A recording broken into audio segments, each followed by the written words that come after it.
ಜನ್ಮದಿನ ಆಚರಿಸ್ಕೊಂಡಿರೋದ್ರೇ ನಮ್ಮ ಆಶ್ರಮದಲ್ಲಿ ನಮಗೆ ಹೆಮ್ಮೆ ಆಗಿದೆ. ನಾವು ಈ ಆಶ್ರಮ ಮಾಡಬೇಕು ಅಂದರೆ ಸುಮಾರು ದಿನಗಳ ಕನಸಿರೋದು ನೆನೆಸಾಗಕ್ಕೆ ಸಾಧ್ಯ ಆಗಿರಲಿಲ್ಲ. ಇಲ್ಲೊಂದು ಶನಿ ಮಠ ಅಂತ ಇದೆ, ಆ ಮಠದಲ್ಲಿ ಒಂದು ಆಶ್ರಮ ಮಾಡಿದ್ರು. ನನ್ನವರೆಗೆ ಒಬ್ಬ ಖಜಾಂಚಿಯಾಗಿ ಮಾಡ್ಕೊಂಡಿದ್ರು. ಅಲ್ಲಿ ನಮಗೆ ಒಡನಾಟ ಸರಿ ಬರಲಿಲ್ಲ.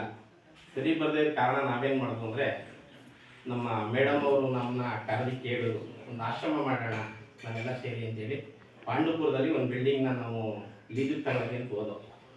ಅವರು ಲೀಸು ಕೊಡಲ್ಲ, 15,000 ರೂಪಾಯಿ ಬಾಡಿಗೆ, 3 ಲಕ್ಷ ಅಡ್ವಾನ್ಸ್ ಕೇಳಿದ್ರು.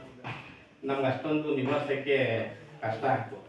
ಹಾಗಾಗಿ ಇದು ನಮ್ಮ ಸ್ವಂತ ಲ್ಯಾಂಡ್ ಇರೋದ್ರಿಂದ ನಾನು ಮೇಡಮ್ ಅವ್ರು ಕರ್ಕೊಂಡು ಹೋದೆ, ಈ ಜಾಗ ನಮ್ಮದೇನೆ, ಇದು ಮಾಡೋಣ ಅಂತೇಳಿ. ಅವ್ರು ಆಯಿತು ಮಾಡಿ ಸರ್ ಅಂತ ಹೇಳಿದ್ರು. ಅವರು ನಮ್ಮ ಬೆನ್ನೆಲು ಬಂದು ನಿಂತರು. ಹಾಗಾಗಿ ನಾವು ಈ ಆಶ್ರಮನ ಮಾಡಲಿಕ್ಕೆ ಸಾಕಷ್ಟು ಸಹಾಯ ಆಯಿತು ನಮಗೆ. ಆಶ್ರಮ ಮಾಡಿದಾಗ ಹಳ್ಳಿನಲ್ಲಿ ಸುಮಾರು ಜನ ನನ್ನ ಆಡಿಸ್ತಿದ್ರು, ಒಂದು ಸಂಸಾರ ನಡೆಸೋದೇ ಕಷ್ಟ, ಈ ಆಶ್ರಮ ಹೆಂಗೆ ಮಾಡೀವಿ ಅಂತ ನನ್ನ ಕೇಳಿದ್ರು. ಒಂದು 3-4 ಜನ ಸ್ನೇಹಿತರುಗಳು ನನ್ನ ಕ್ವಶನ್ ಮಾಡಿದ್ರು. ಏನೋ ಮಾಡಬೇಕು ಅಂತ ಮಾಡಿದ್ದೀವಿ, ನೋಡೋಣ ಮುಂದೆ ಏನಾಗುತ್ತೋ ನೋಡೋಣ, ಕೈ ಹಾಕ್ಬಿಟ್ಟಿದ್ದೀವಿ ಮಾಡ್ತೀವಿ ಅಂತೇಳಿ. ನಾವೀಗ ಸೆಪ್ಟೆಂಬರ್ 17ರಲ್ಲಿ ಗುದ್ಲಿ ಪೂಜೆ ಮಾಡಿದ.